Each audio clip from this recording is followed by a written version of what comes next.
Assalamu alaikum wa rahmatullahi wa barakatuh. This is Dr. Mustafa Khattab, translator of the Clear Quran series. Welcome back to a new episode. And today, inshallah, we'll be talking about the Clear Quran Study Journal. Before we get into the book, I'm going to tell you a quick story about Tadabbur al-Quran, thinking and reflecting on the meaning of the Quran.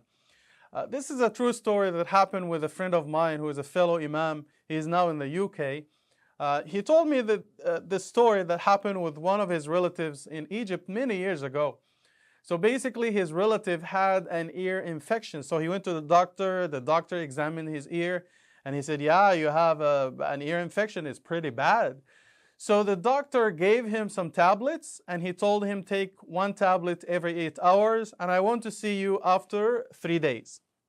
Good. However, the patient couldn't wait for 3 days. He came very first thing in the morning, and he was in extreme pain. He said, doctor, I took the first tablet, I was in pain. I took the second one, I couldn't sleep the whole night. I took the third tablet, I was in tears.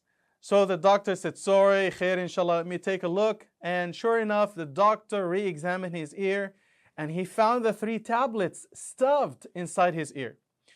People laugh when I tell them this story, but really this story is very relevant to the Quran. Allah subhanahu wa ta'ala says that the Quran is shifa, healing. Healing for everything. Healing for personal problems, family problems, society problems. The Quran talks about everything. Politics, the economy, the society, everything is there in the Quran. But when we don't treat the Quran the way it was revealed to be treated, then we'll have issues in our lives. So for example, back home, in some places, people only play the Quran if someone dies. Also, some people, they don't know how to pray istikhara. They just open the Quran, a random page.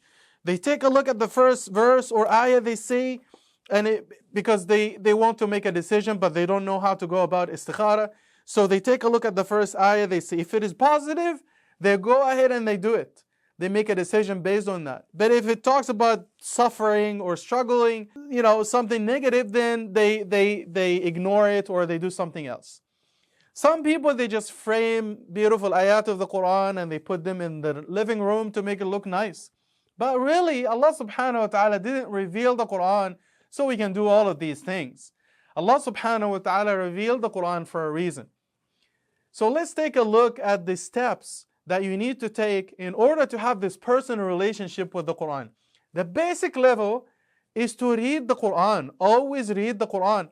Always think of the Quran as your maker's manual. You know, when you buy a phone or a car, it usually comes with a manual, the manufacturer's manual. It tells you how it functions, how you can maximize the benefit or the use of this product.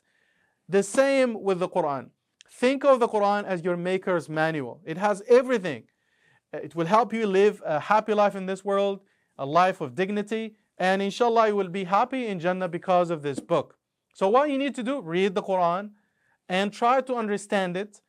If you can memorize it, this will be amazing. Allah will honor you, your parents and your family because you become Hafiz al-Quran. This is amazing. Some people think that the relationship with the Quran is over once they become Hafiz al-Quran, they memorize the Quran. But I'm telling you, your relationship with the Quran is not over when you do Hifz. Your relationship with the Quran begins with Hifz. This is the basic level. So you read it, understand it, memorize it if you can, and also try to do Tadabbur al-Quran. Tadabbur al-Quran, you reflect on the meaning of the Quran. Then apply the Quran to your life. Make the Quran the judge in your life. And this is what really was amazing about the Sahaba to Nabi Sallallahu Alaihi Wasallam. They had this strong relationship with the Quran. Every time Allah subhanahu wa ta'ala says in the Quran, do this or don't do this, they took it personal. They say that Allah talks to me. Do this, sami'na wa ata'na, we listen and obey, and they do it. Don't do this, sami'na wa ata'na, we listen and obey, and they avoid it. So please have this personal connection with the Quran. So what is the meaning of tadabbur? Tadabbur basically means to think and reflect deeply on the Quran. The word tadabbur, dabara, comes from the root word dabara in the Arabic language, which means bottom or back. And technically, the word tadabbur in relation to the Quran, it means that you know the Quran like the back of your hand and you get to the bottom of the meaning of the ayah. So we ask Allah subhanahu wa ta'ala to help us with tadabbur. If you want to learn more about this book, inshallah, stick around for the next episode. We'll be talking about the Clear Quran Study Journal. We'll get into more details.